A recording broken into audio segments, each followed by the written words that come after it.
شکر کیسے ادا اس کرم کا کروں، شکر کیسے ادا جو کرم مجھ پہ میرے نبی کر دیا، اس کرم کا کروں شکر کیسے ادا جو کرم مجھ پہ میرے نبی کر دیا۔ میں سجاتا تھا سرکار کی محفلیں، میں سجاتا تھا سرکار کی محفلیں، مجھ کو ہر غم سے رب نے بری کر دیا۔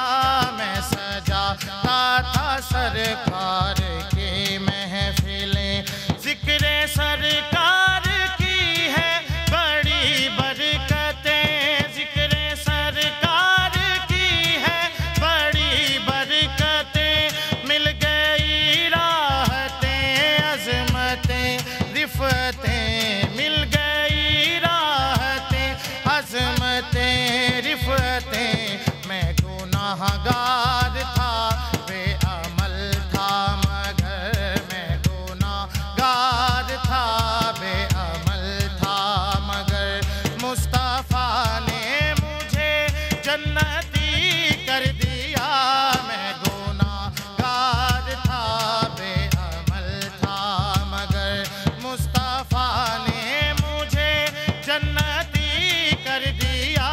اس کرم کا کروں شکر کیسے ادا، لمحہ لمحہ ہے مجھ پر نبی کی عطا، لمحہ لمحہ ہے مجھ پر نبی کی عطا، دوست اور مولا سے مانگوں میں کیا، دوست اور مولا سے مانگوں میں کیا، کیا یہ کم ہے کہ میرے خدا نے مجھے، کیا یہ کم ہے کہ میرے خدا نے مجھے اپنے محبوب کا امتی کر دیا۔ کیا یہ کم ہے کہ میرے خدا نے مجھے اپنے محبوب کا امتی کر دیا۔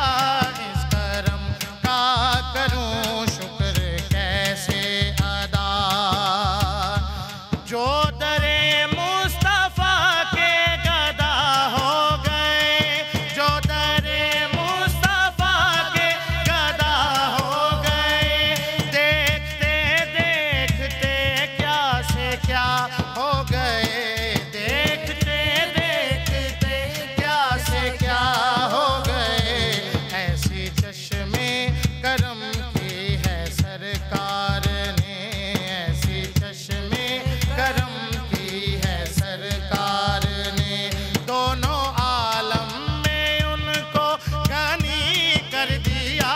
ایسی چشمے کرم کی ہے سرکار نے، دونوں عالم میں ان کو غنی کر دیا۔ اس کرم کا کروں شکر کیسے ادا جو کرم مجھ پہ میرے نبی کر دیا۔ میں سجاتا تھا سرکار کی محفلیں، مجھ کو ہر غم سے رب نے بری کر دیا۔ اس کرم کا کروں شکر کیسے ادا۔ بسم اللہ الرحمن الرحیم، السلام علیکم ورحمۃ اللہ وبرکاتہ۔ اللہم صلی علی محمد وعلی محمد، رب اشرح لی صدری ویسر لی امری واحلل عقدۃ من لسانی یفقہوا قولی، آمین۔ خواتین و حضرات، آپ دیکھ رہے ہیں کتب آن لائن رمضان اسپیشل، اور میں ہوں بلال کتب۔ اور یہ جو ابھی آپ کلام پڑھ رہے تھے، اس پہ سوائے اس کے کہ شکر انسان ادا کرے اور کچھ بھی نہیں کر سکتا، اور اللہ تعالیٰ کا شکر ہے کہ ہمیں امت محمد سے بنایا صلی اللہ علیہ وسلم۔ دنیا کا ایک اصول ہے، اور یہ اصول جو ہے یہ بڑا